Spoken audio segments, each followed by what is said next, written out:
The table flip was the beginning of pop culture as we know it now, in my theory. When I look back onto that moment now, I am still in the same amount of disbelief now than I was then. Every show has an iconic moment.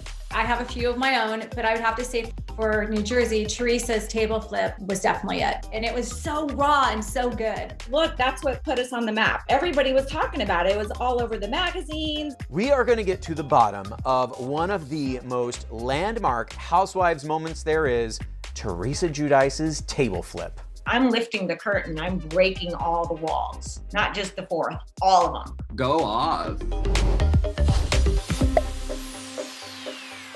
Every famous table flipping scene you've ever seen in your life has been scripted.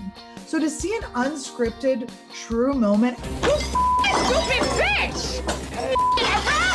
I was in college and I remember sitting in my lofted bed and I almost fell off the damn thing. That is pretty much the moment that made me stick around. This was like the red wedding in Game of Thrones. Sometimes you'll hear from people and they say, I can't believe you women behave like that. And I'm like, wait a minute. These are very private situations. You can't recreate that because that was real. That was as real as it gets. I was there, okay? It was not contrived at all. This is how people behave behind closed doors, trust me. Oh my God! This is television. I think the first 2, even 3 seasons of Housewives of New Jersey were epic. I think we were up on the top of the mountain as far as Housewives go. The first season, we only filmed for 6 weeks. It was really short, but it seemed like forever because it was our first. Reality TV before this was much more glossy, aspirational, polished, scripted, if you will. The Real Housewives of New Jersey premiered in May of 2009. Now, it wasn't the first Housewives we had seen. It's actually the 4th iteration. The first one was, of course, Real Housewives of Orange County. Then after that, New York City in 2008, along with the Real Housewives of Atlanta. It was a lot of just documenting what was going on in your life, your kid's life, go to lunch. Really until the final episode of the first season, the Real Housewives of New Jersey had kind of stuck to that earlier model of glamour and gossip as opposed to any big public arguments. I also feel like it was absolutely at the height of like New Jersey, you know, all this like people had just discovered New Jersey. People were excited about New Jersey. At that time in reality television, you didn't really get to see that craziness come out in people. People were more reserved, but with that cast and Teresa, she had no inhibitions whatsoever, and you got to see the raw ladies. Something different about New Jersey's Housewives was that for the first time in the franchise, some of the cast members were family. The season 1 cast had sisters Caroline and Dina Manzo, Jacqueline Laurita, who is their sister-in-law, their longtime friend Teresa Giudice, and Danielle Staub, who was a new friend to Jacqueline. We were the only one that had a whole family and then Danielle. And that makes the stakes feel so real because it's like, oh my God, these people are related. Like when the cameras go down, you know that some of the women on the other franchises aren't talking. And I think that was the beauty of us in the beginning, the fact that there was so much history between the ladies. The drama in Jersey was the fact that Jacqueline was getting pulled in between her sister-in-laws, Dina and Caroline Manzo, because of her friendship with Danielle Staub. You're like my sister. I feel bad for Jacqueline. I feel like they were constantly like, you're the one who's friends with this girl. And she was like, yeah, but like the other people are like my sister-in-laws. And they're like, no, you're friends with her. You have to talk to her about this. We need to cut to the 2 of you shopping. I'm done with her. Done. These ladies, I don't vibe them. And it was obvious from the first moment we hit the screen. I stood out like a sore thumb because, well, I'm me, you know? She was really angry because she had heard that the Manzo sisters, particularly Dina Manzo, had discovered this book written about Danielle. It was an unflattering portrayal of Danielle, to say the least. And she had heard that Dina was passing the book around Chateau, which is their beloved hair salon. There was a lot of accusations in there written by her ex, and this pervades through the entire season 1 and even into season 2. I've never read it. I don't know what it's about, but I will never forget the title, A Cop Without a Badge, in my entire life because of the way it was like the inciting incident to this, one of the most iconic moments in reality TV history. The book. Yes, you knew where I was going with that. So the book claimed that Danielle had been a stripper and a cocaine user. She was once part of some big Colombian cartel arrests involving some kind of kidnapping. All of that before changing her name and beginning her life anew. And this was even after everyone already knew that she had been engaged 19 times. I was engaged 19 times. 19 times? So what happens is Danielle brings the book to Teresa's dinner party because she wants to clear things up and to confront the women for talking about it behind her back to the whole town. Oh my God, the drama walking into that dinner, you knew something was gonna happen. Driving there, we knew something was gonna happen. And again, we were new to this game. You know, we didn't know that, okay, the finale is always boom, boom, boom. We didn't know that. We thought we were going to dinner, but you felt it. It was thick.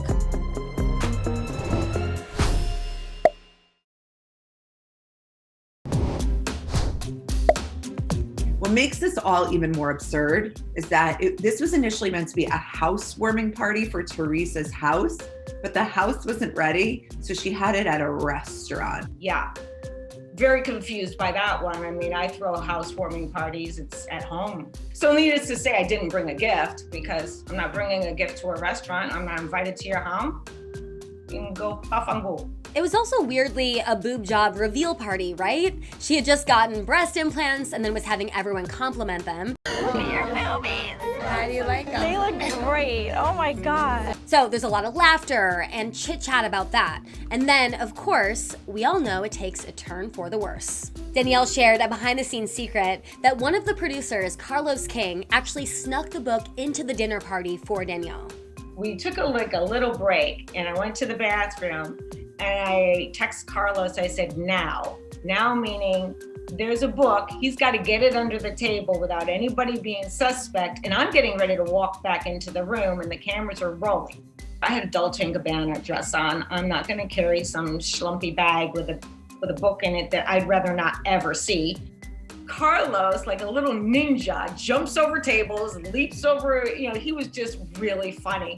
And just like, oh my God, this is gonna be so big, so big, so big, so big. And that's all he kept saying. And I'm like, can you shush? Because nobody else knows I'm doing this. So Danielle puts down the book just like on the table with a thud. And it's just like, dun, dun, dun. She's blaming Dina for showing this book around, but it's really Caroline Manzo, her sister, who's been showing the book around. Everyone's confused. No. I never had the book in my hands. I took it to Chateau. I don't give a shit. I took it to Chateau because I had it in my bag, and Vic and Joe were talking about it. Was Dina. It was not me. Lie. Me. Now, Danielle thinks Caroline's just covering up for Dina, but Caroline admits it was her parading it around. Then Jacqueline Laurita says kind of the opposite. I did not find out about this book on our own. It was the three of us who found out together. No. You called me over to the computer and said, oh my God, look what I found. Jacqueline showed me the whole thing. Sit down. I wasn't going to say anything, but you tried to act like you had nothing to do with it. I had everything to do with it. I saved your ass and did not even tell her it was you until this moment. So you're lying. You are lying. Obviously, something in that book has to be true. It's an entire mess. Teresa, being the good host and the curious person that she is, starts asking Danielle questions about the book, to which Danielle tells her to pay attention, please, which sets off an entire fire alarm, and that is how we get the table flip from Teresa. I am paying attention. Obviously, there has to be something else. Oh, you were stripping? You were stripping? Prostitution whore? You were f***ing engaged 19 times? You f***ing stupid bitch! The part of her brain that was aware of the cameras completely shut down. And that's so exciting. Like, that's why we watch reality TV. We want to see somebody who is so dropped in that they forget about the cameras for one split second and go absolutely ape. It would seem the table flip came out of nowhere. Well, that's not true. What you didn't see was Teresa was banging on the table nearly the whole afternoon because everyone was speaking at the other end of the table and directing it towards me. And I kept telling her very dismissively as I would turn to address her, Teresa, stop. Like, what do you need? What are you doing? And I think that's what finally got to her. when I said pay attention. It wasn't the first time, but it was the first time that I said pay attention. Police. Danielle tried to make Teresa look like she was stupid, and Teresa was not having it. So that's what I think truly pissed her off, is like, oh no, you're not gonna make me look like an idiot on national TV. Behind the eyes, you can see the wheels turning of like, pay attention, like, me? Like, to pay attention, like, who is she? Is she God? No. So don't ever tell me to pay attention. Basically, it just insulted her. So I think that she was trying to be in the scene. I mean, after all, it was her housewarming party at a restaurant. Looking back on it now, there are so many things that I could say stick out in the moment. When the table was initially flipped and everybody jumped up, it really was just like a bunch of ants scattering. I just remember being kind of in shock and then seeing everything rattle and not really know where it's coming from at first. But if you look at the footage, you'll see my boys. I think Albie grabbed Danielle, Chris grabbed Teresa, and we were all just looking around like, what's going on? Teresa launches Chris Manzo across the room. I mean, he's a 19-year-old guy, and it was like he was a feather. He was nothing. It's funny because years later at a reunion, Teresa pushes my boss, Andy, who's also pretty strong and well-built. And the funny thing is about that push, it was also about Danielle. So there's something in the air about Danielle and Teresa that she feels like she's got to push. You are a piece of garbage. Come here, Teresa. Bitch. Come here. You bitch. Come here. You I think this might be an unpopular opinion about the table flip, and dare I say it, but it's not a full flip. She slams her hands down first, pushes the table. Then we get underneath hand grip on the 45-degree angle, but it still stays up, and the red wine goes everywhere. She went like this, then she went under. And she did a little flip, and then she did a little bit of a bigger flip, and the table went like this. Well, it's suggestive. So when they called it a table flip, it became the table flip. But what it was a table tilt. But it doesn't sound as intriguing. Oh, Teresa tilted a table, or Teresa flipped a table. Big difference.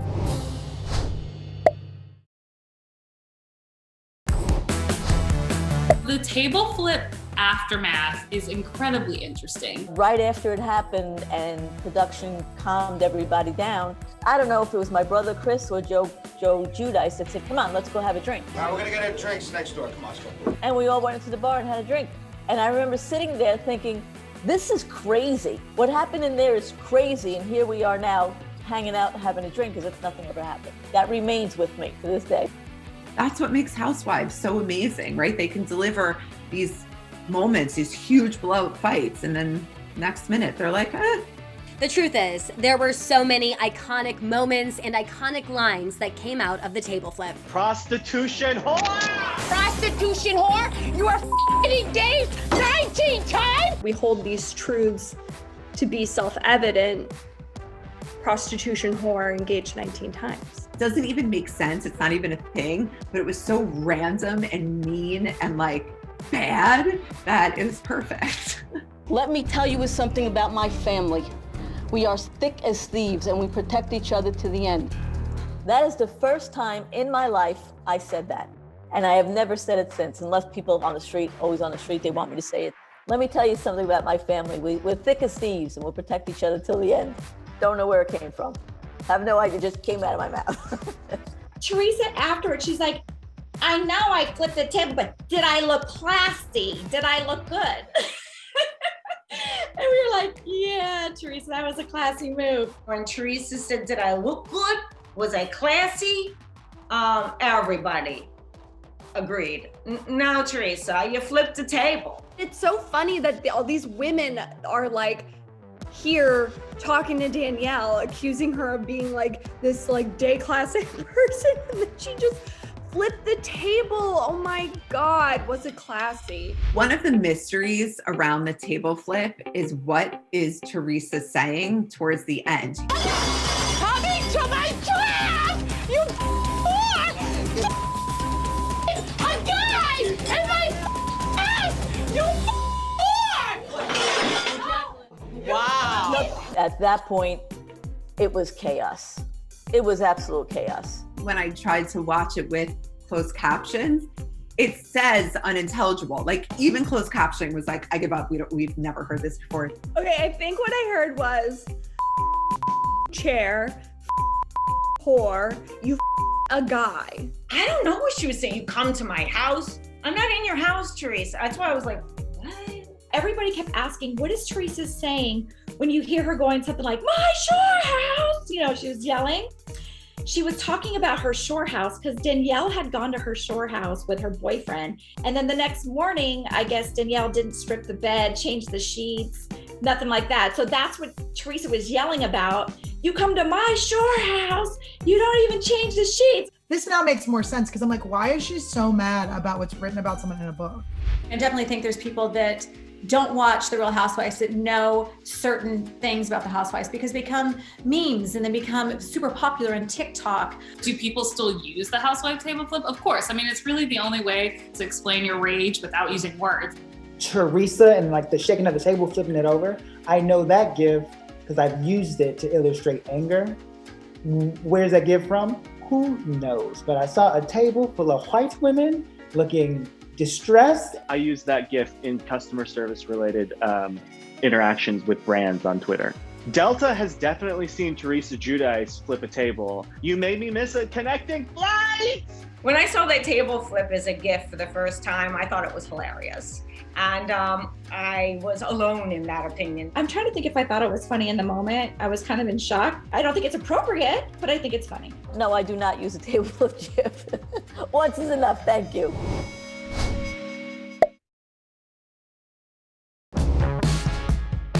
I mean, this moment solidified Teresa as the ultimate Real Housewife. I think the table flip forced everyone to like pick up their game. That moment gave anybody else coming after us license to go all out.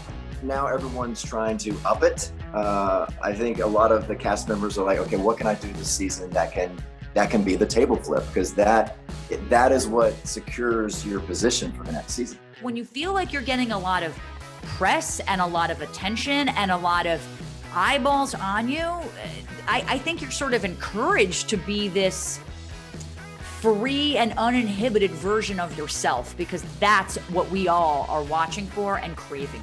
The reverberations of that can be felt in every franchise at every dinner party for the rest of the show, because literally now we know what could happen at a dinner party on a Housewives franchise. I definitely think that it changed the franchise. Seeing Teresa flip that table, screaming, yelling, mad, it made other girls open their eyes up, cast members, and go, huh, okay. Well, she is definitely bringing it. The table flip was almost like a dare to the other franchises. Like, I dare you to go there because you're not gonna like necessarily get fired for flipping a table. I think it became the benchmark. What could my table flip be? I was the first in housewife history to throw wine in my cast member's face. My daughter. Okay, right. Bitch. Oh, that hurt. It's interesting to see like women try to follow in Teresa's footsteps in different ways and see like who pulls it off and who fails miserably. Like for me, Lisa Rinna breaking the glass is a moment of complete success. Like it is the spiritual successor to Teresa flipping the table. You'll never go near my husband. Everybody will know. You understand that? Never go after my husband. You know why? I know nothing about the Real Housewives, but I know the moments. I know the table flip. I know the throwing of the leg. The only thing that is artificial or fake about me. I even recreated the throwing of the leg on the All-Stars reunion. And I did it having no knowledge of what it was. I was like, I don't know, people are talking about this leg throwing thing. I think I'll throw my leg. The only thing fake about me is this. Yes! Some people said, oh, she planned it. Well, honey, you have to plan if you're going to take your leg out of the strap and throw it. So I thought that table flipping thing definitely opened the door to that kind of behavior at Le Cirque. My contact, please. Thank you very much. You can draw a straight line from Teresa flipping the table to Monique physically assaulting Candace on Real Housewives of Potomac many years later. And that, like, it feels like now it's sort of closed the loop on what we find acceptable on these shows. Like, table flipping, yes. Breaking a glass, yes. Throwing a drink, absolutely. Pulling a wig, maybe. Physically assaulting, okay, now we've come to the end of what we want to see from these ladies. My advice would be just be yourself. Your table flip will come. Your table flip moment will come when it's real for you. Danielle left the show after season 2, but then she returned in 2017 for season 8. I'm back, bitches. And here's the big twist. She had actually become good friends with Teresa off screen. Never in a million years would I think that Teresa and I would be vacationing together. Teresa and I are in a really good place. I don't know how long it's gonna last, but I'm hoping it's for real. In fact, one of the best storylines of that season involved Teresa reflecting on the table flip and eventually even apologizing to Danielle and her daughter Jillian for the entire incident. Sometimes in the heat of the moment, you don't think. I take full responsibility for what happened, and you know, I'm truly sorry. It really was an emotional high point for the series, even if in the years since their friendship seems to have soured again. They love a hot mess, and she's the hottest of the hottest mess. This absolutely made Teresa an icon. For as long as the Housewives will exist, Teresa is going to be in the pantheon. She's the only one from the first season still on. And a lot of people think it was because of that table flip incident, but I think she's a lot deeper than that. She also has this crazy, fan base that supports her. They're called tree huggers. She has a group. She has tree huggers. I do like the fact that she doesn't mince words at all. She is who she is. Love her or hate her, that is Teresa. I think sometimes her hair was just curled a little bit too tight in those days. As much as we want to see rich people and their big houses spending lots of money, we also want to see them sort of down and dirty and like in the mud with the rest of us. I think it changed the trajectory of what reality TV became. I honestly think the housewives that are on for a long period of time are the ones that are doing iconic things, the ones that don't have a filter, the ones that don't self-produce themselves. Those are the ones that stick. We are no longer friends. We no longer have a relationship with each other. But come on, even I can acknowledge Teresa is amazing TV. Thank you very much. Thank you.